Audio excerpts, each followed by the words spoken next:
In this month's episode of The Community Link, produced and edited by senior producer Austin Stibe, we cover Clay Bourne of Mount Vernon, Indiana, and his hike through the Appalachian Trail.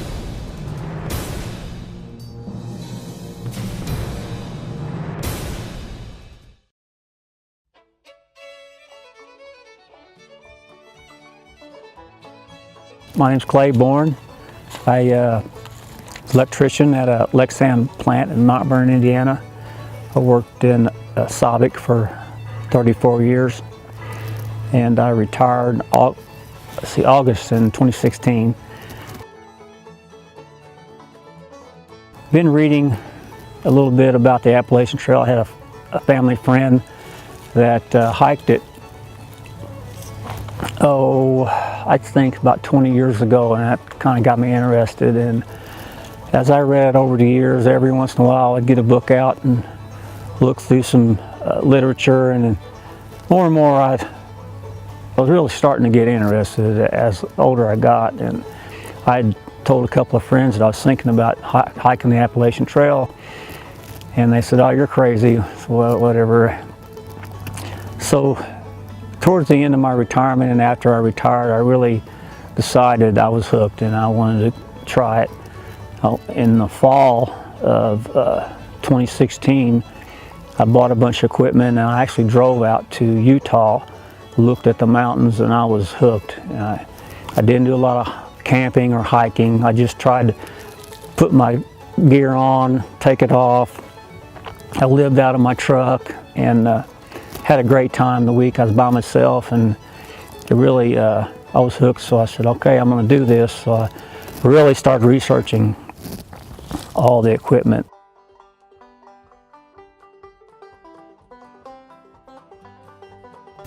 The trail starts in near Atlanta, Springer Mountain, Georgia. It's a little, I think it's a little northeast of Atlanta, and it goes through 14 states all the way to Maine. Actually, the last week or 2 weeks that you're hiking, you're about 20 miles from the Canadian border, and there's a small town there near Mount Katahdin is the final, the northern terminus of the trail, and it's near a town called Millinocket, Maine. It's 2,189 miles of nothing but climbing, mountains, and when some states are worse than others. When you start out in Georgia, the first day you think, oh, I got this, it's really not that hard, and then the second day the mountains hit you and you just up and down for to get out of Georgia. And there's a couple of 4,000 footers, and then you go to North Carolina and it's more the same, but you get up to 5,000 foot mountains. And when I started in March, the weather was pretty extreme, and a lot of the top of the mountains were snow and ice. And it seems like every state was a little different obstacle. Sometimes when you walk across the state line, it was almost like flipping a switch. You'd be on one type of trail where it was nice and smooth, but you were on what's called a switchback to get upside the mountains, and the next one you'd go in and you'd be walking through mud, or you walk through tree roots, or you walk through rocks. It's just a big difference between the state lines. Pennsylvania is known for its rocky terrain.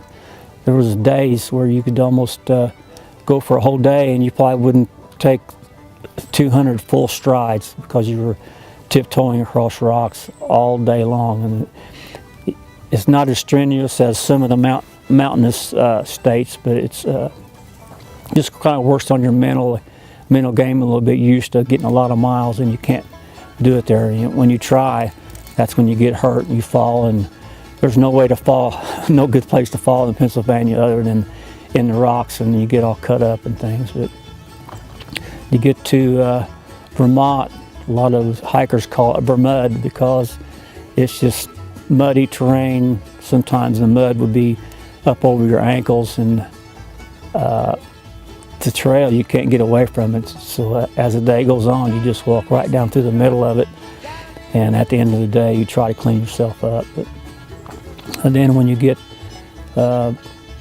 farther north, it turns to mud and roots, and then keep on going, and it's mud, roots, and rocks, and then finally, New Hampshire, the mud kind of goes away a little bit, and it's just rocks and roots, and stays like that all the way to the end. And New Hampshire, I'd say, was the roughest state on the trail, but I still liked all the going through the White Mountains, and the terrain is hard, but it is worth the hike to see some of the sights you see in New Hampshire. But my favorite state altogether was Maine. It was more of a fair trail, even though it had a lot of roots and rocks and things, but you could actually make some time through some of the areas, and still hard. I mean, there's really not an easy state on the Appalachian Trail, but I'd say Maine was my favorite. Well, this was the first time that I'd actually hiked with a full pack. It was about, I think I remember it was 31 pounds. And I took off and had all my gear ready to go. I thought, had a pair of brand new sunglasses on. I was feeling pretty good going down the trail. Just had my earplugs in and listened to music, and all of a sudden I tripped and went straight down. And I'd never fell with a backpack on before. What you don't realize is how fast you can go down, and you think, oh, I'm gonna catch myself. Then all of a sudden that 30-pound pack hits you in the back of the head and drives you straight down into the mud, or dirt in this case. So that was surprising, and it affected me so much that I had to sit down for a second and think that I was lucky I didn't get hurt, because a lot of people do get hurt in situations like this. I could have fell on a rock or anything like that. And instead, all I did was I had a big strawberry on my forehead right here. And I sat there and thought about it. Well, you need to slow down and pay attention to what you're doing. I later found out you don't need to be wearing sunglasses in the woods. But later on, I was hiking with a bunch of college guys guys and girls at the time, and I was kind of embarrassed, because I was thinking that would be bad to tell all these people that I'm going to be on the Appalachian Trail and only made it 3 miles and broke a wrist or broke something. I'd be the laughing stock of my hometown. I'd probably have to move or something. But I looked out, and so later on I had a sock hat that I was wearing. I was keeping it this big place on my head. It had a pretty large scab on it. I was covering it up with a sock hat, and about 3-4 days later, there was about 4 of us getting water, and when I bent over to fill my packet up with water, my hat fell back, and one of the guys said, "Oh man, what's the matter with your head?" So I fell a couple of days ago. So most of those kids grew up in the Lion King area, so Scar was a big villain in that Disney movie, so they decided they wanted to call me Scar. I didn't care much for it at the time, and I thought, there's a lot worse things you can be called than Scar. So I thought, after about a couple of weeks, I was still trying to get away from it, and they'd see me every 2 or 3 days, and they'd yell out Scar. So I said, okay, we'll just let it go. But the trail name, everybody has a trail name for the most part. If you don't have one, if you just tell them your name's Dave, well, they don't call you Dave, they call you just Dave. Or if your name's Craig, I knew a guy named Craig, his name was just Craig. It kind of just re-emphasized that they want you to have a trail name. Some pretty neat names out there, like Graybeard or On the Go or Boo Boo. Already Stinky. Names like that. You just you pick up, for the most part, you pick up the trail name on the trail. Some people, you could tell, name themselves, but I think it's better if you get a trail name while you're out there.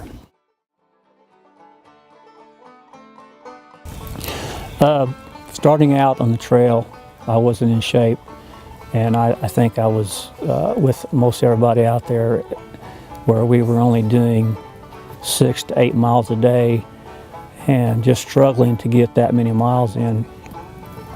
And one of the things you have to do the night before you get ready to take off, like in your tent or something, you have to make a plan for the day, and you have to guess how many miles you're going to get and try to find a camping spot, see how much water there is, places to get water, and trying to have to base that miles on how hard the trail is. Well, I have a smartphone app that would show me elevation changes, and also it showed me where I was at all the time on the trail, where the shelters were going to be, and it even showed where a lot of the water spots were going to be on the trail. So you could get a fairly good idea, especially later on, how many miles you're going to get. But when I got more accustomed and lost 20 or 30 pounds, I started to get into the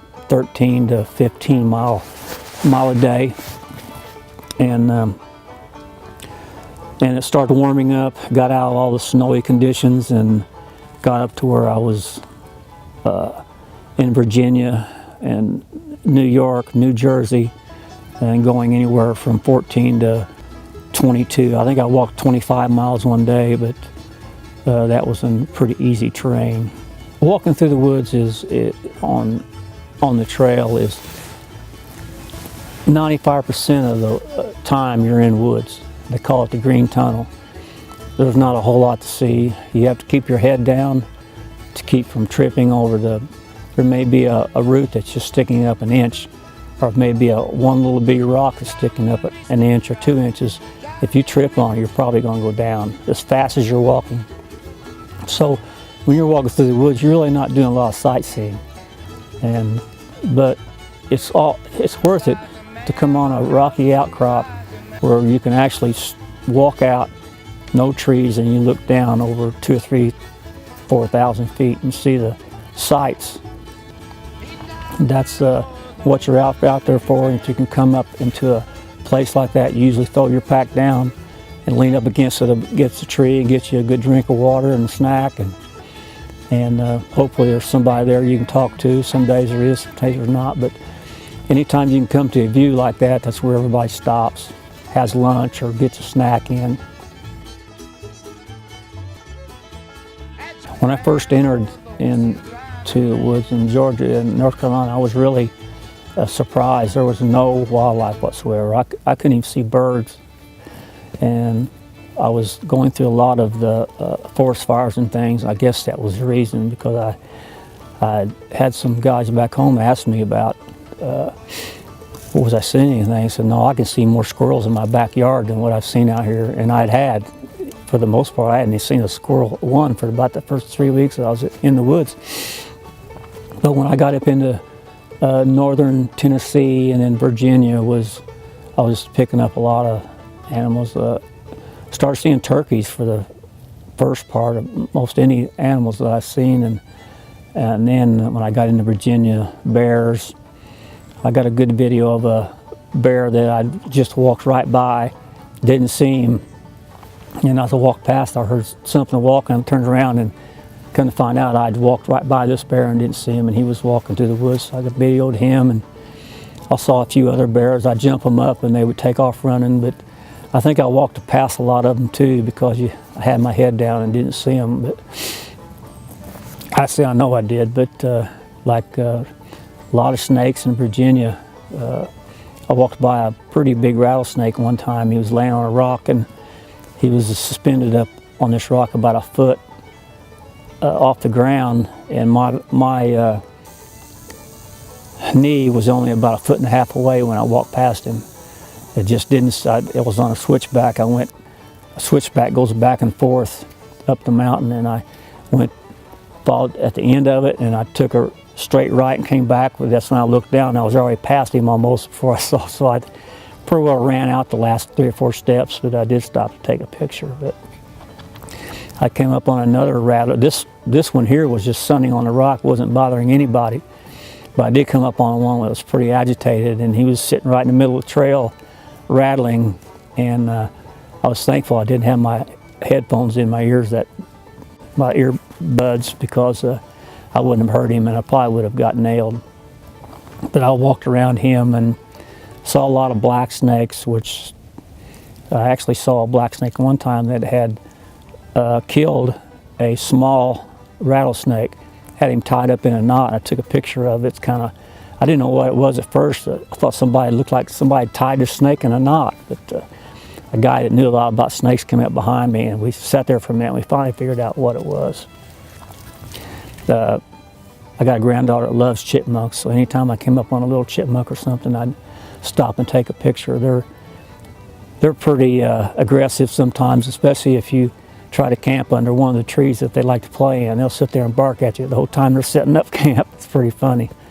But the worst thing for me is I don't care about the snakes and the bears. It was the ticks. I hate ticks. I've always hated them. In New York and New Jersey, they were horrible. I went to town once, and while I was in town, I had to walk along a 4-lane highway for about a mile and a half up a hill. And by the time I got up the top of the hill, I looked down, I had more than 10 ticks on my legs.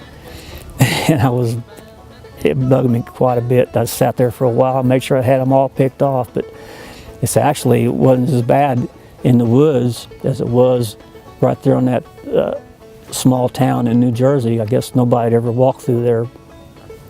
But for the most part, if you think about it, there's a lot of hikers that hike the trail, so they could probably keep the ticks knocked off the limbs and things.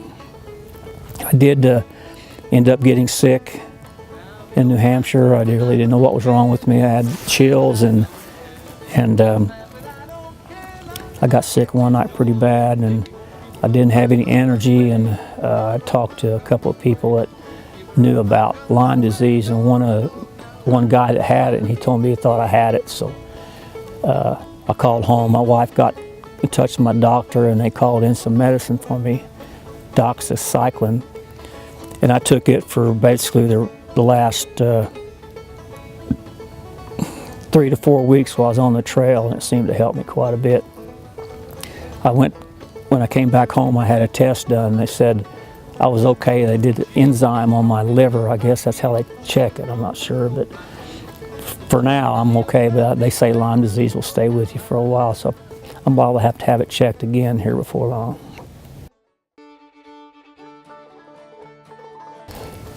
Early on, of course, I was having trouble with my nutrition.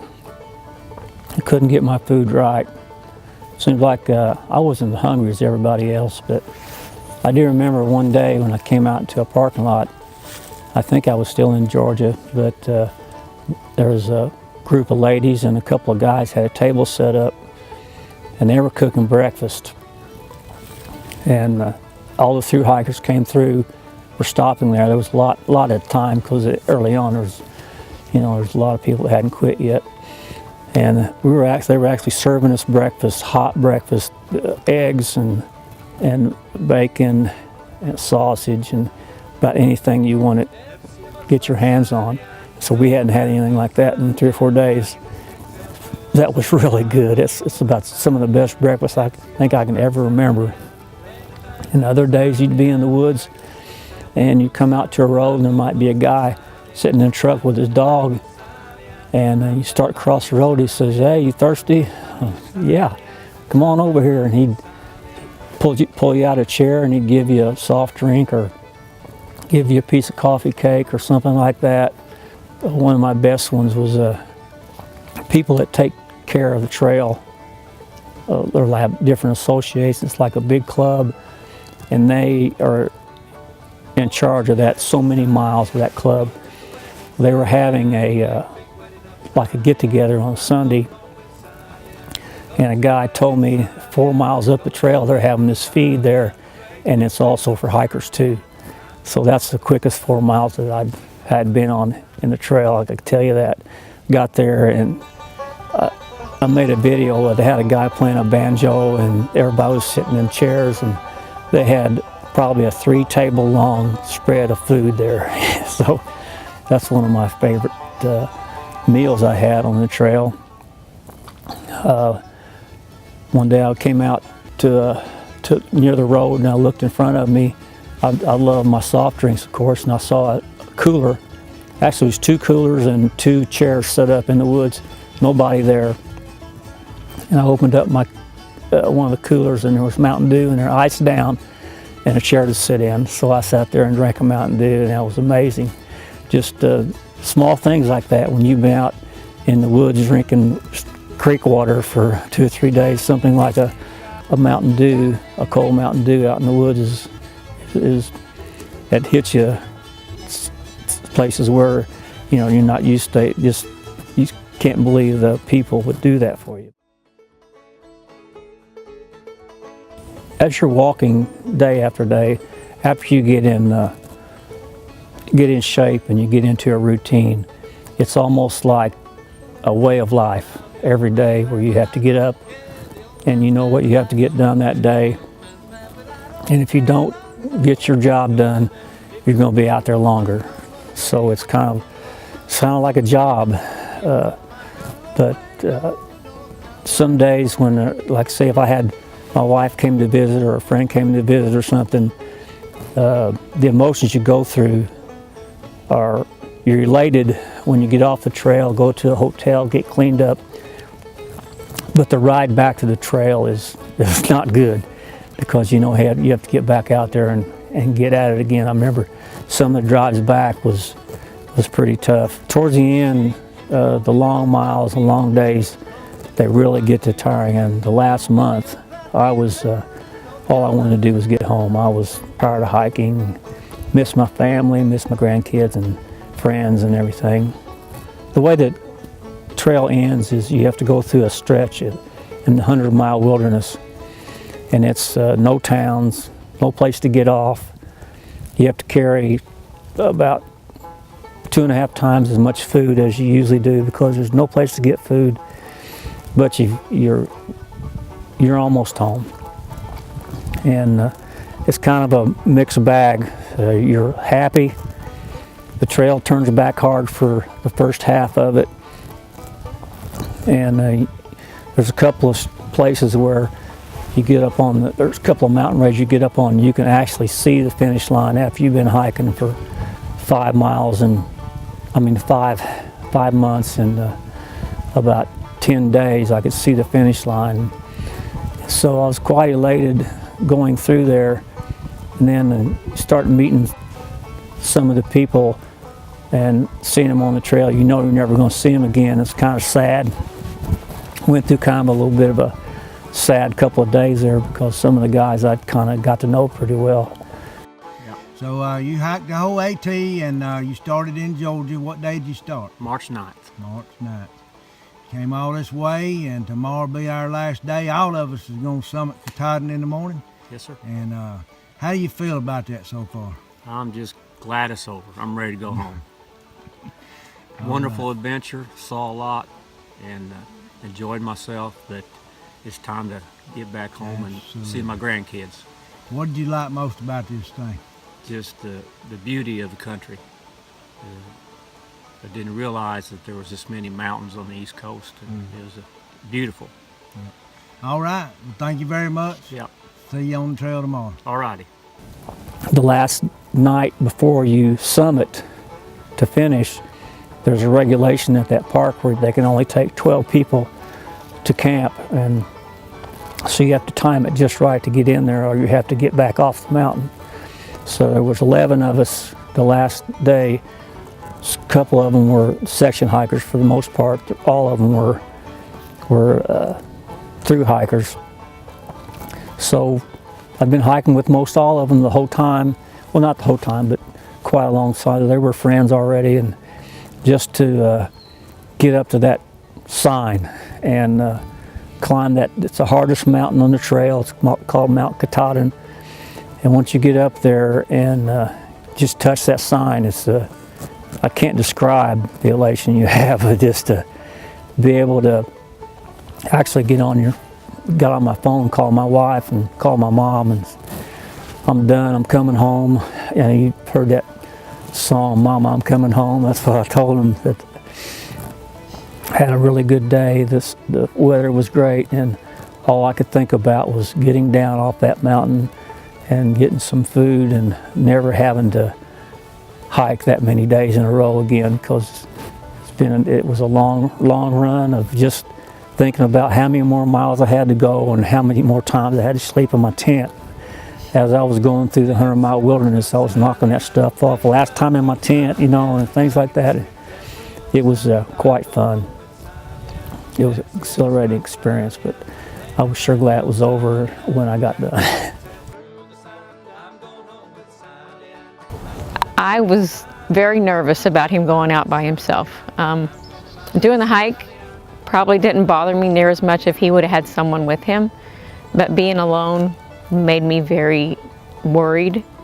And until I went out, when I went out for the very first time and I saw how many people were out there and how nice everyone was, I relaxed a lot. We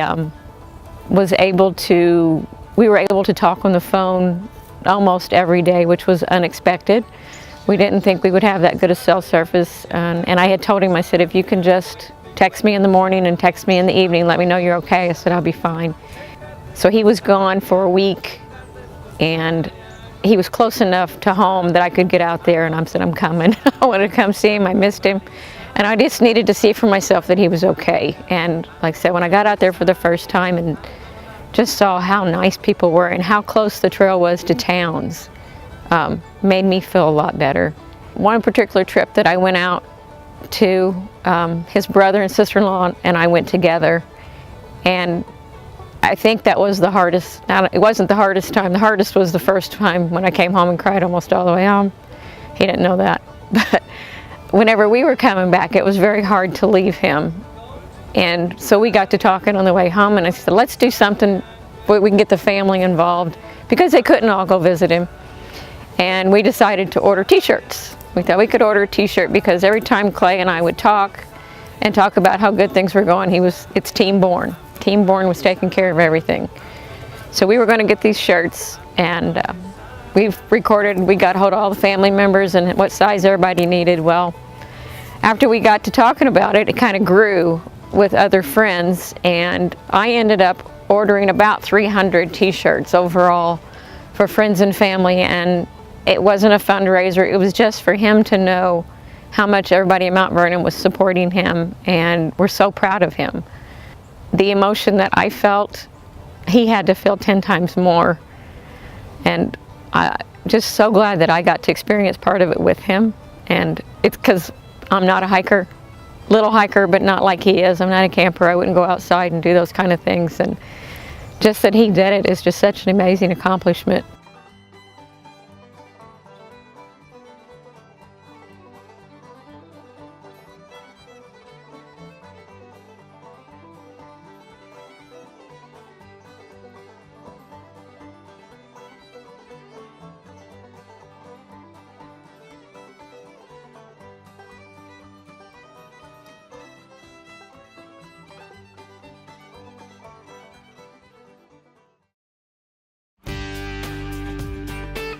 We hope you enjoyed the show.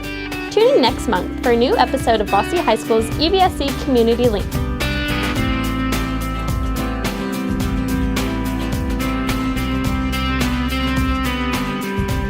We would like to extend a special thanks to the following businesses and organizations for providing their services: Gerald and Leanne Scott, Sharon Adams with Timeless Photography, in the Acropolis Mediterranean Restaurant. This has been a Bulldog production.